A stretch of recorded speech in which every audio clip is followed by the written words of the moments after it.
Good morning. Good morning. Come on in. Let's have a conversation today. Those of you who are here, will you let me know you're here so that I can say good morning? Good morning, sunshine in the building. Yes. Hey, sunshine. Good morning, my joy.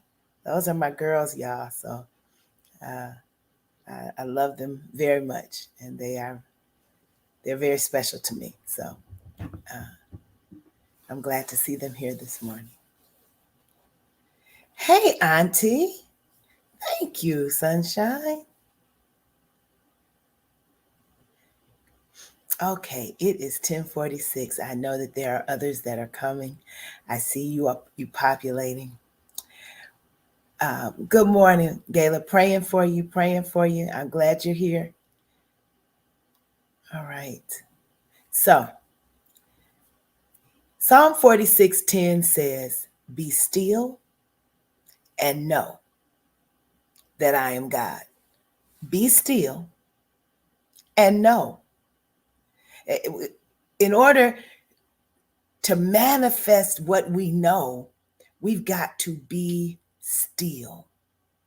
Be still and know that I am God. Today, we're going to just talk about how you turn down the noise and turn up the quiet. Yeah, turn down the noise and turn up the quiet. And I know for some of us that sounds kind of crazy in the times in which we're in right now. But it's necessary for us to turn down this noise, the noise that is going on in our heads, the noise that is making us say things, think things, ask questions that are just about all of the stuff going on around us. There's too much going on for us to really navigate it. So, since there's too much going on for us to navigate it, that means we need to be still and know that God is God. We got to turn down the noise. We've been talking about peace and talking about peace a lot, because in COVID and Afghanistan and now Louisiana and all of the storms that are going on, there's so much coming at us, so much pulling at the pathos of our lives, the hearts of our lives, the emotions of our lives, that it's easy for us to slip into anxiety. And when we slip into anxiety, what happens is all we can hear is the noise. Some of us are ill, we're trying to get well, and then all of this is going on too. And so all of the noise is doing this. And my encouragement for each of us today is to get somewhere and turn down the noise. Turn down the noise so that you can, one, hear the voice of God. You can't hear God in all of this. If you are fully engaged in all of this, you're not listening to God, and God is standing back looking at you going, hey, I'm over here. But the other thing is that you can't hear your own thoughts. You can't hear that voice inside of you that says, hey, Radiance, hey, Joy, hey, Pam, hey, Pastor Perkins, hey, you, I need something. I need some good nourishment. I need some good sleep. I need some stuff from you. I need some self-care for you. And you can't hear the voice inside of you that says, be calm, slow it down, center yourself.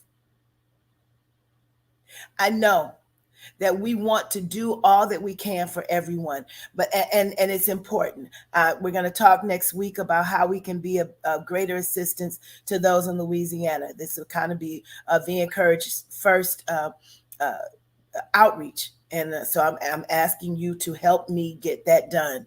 But in the meantime, before we know what's going on and how we can help, the best place for us to be, if there is not a an initiative that we're already working on with some church or some outside organization or some Red Cross or some, there's the Navy, that uh, the people who help and that go get people, to send money to them so that they can continue to do what they're doing. We can do those things, but as far as trying to navigate what to do in these times, we've got to first be still.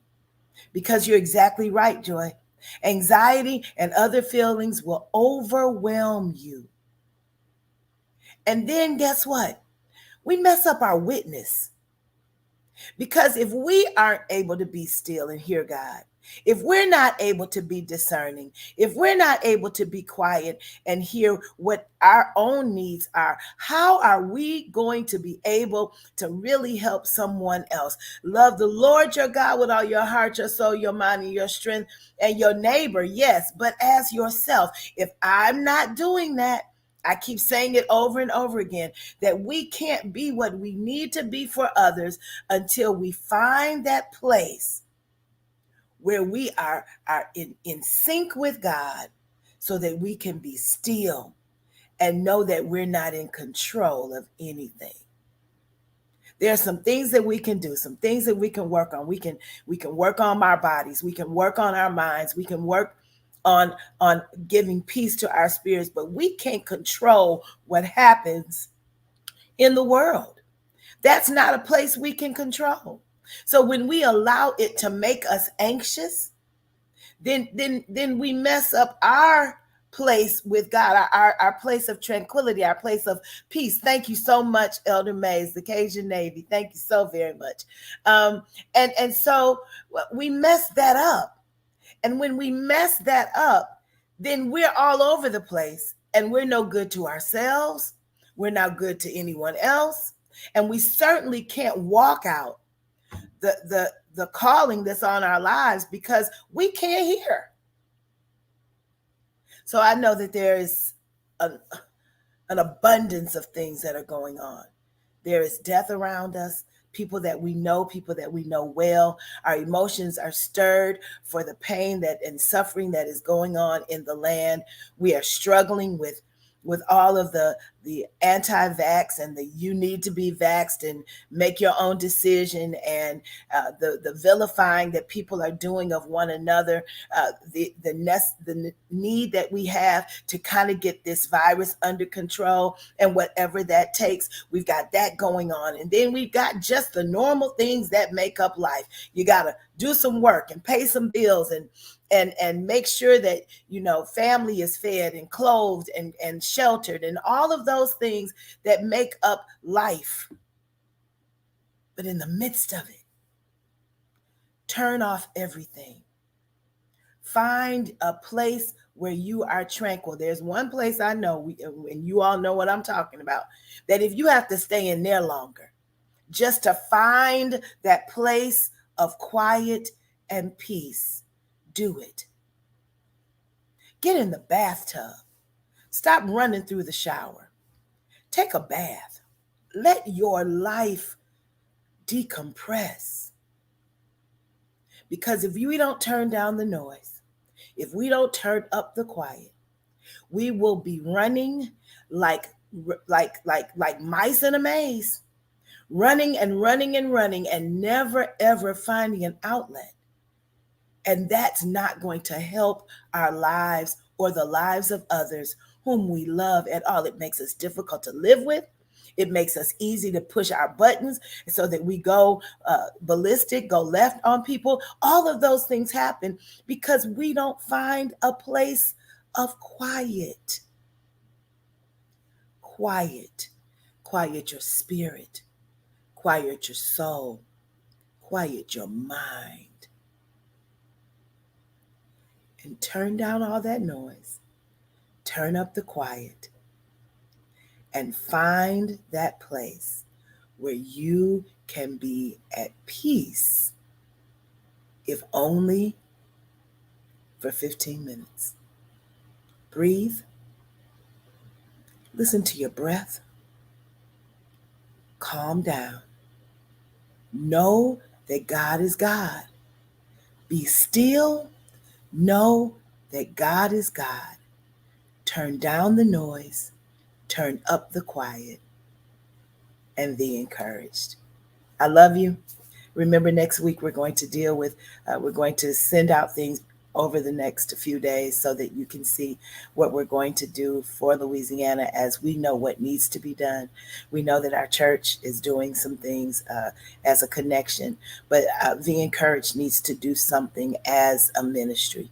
And so I'm asking you to assist me with that. God bless you. Heaven smile on you.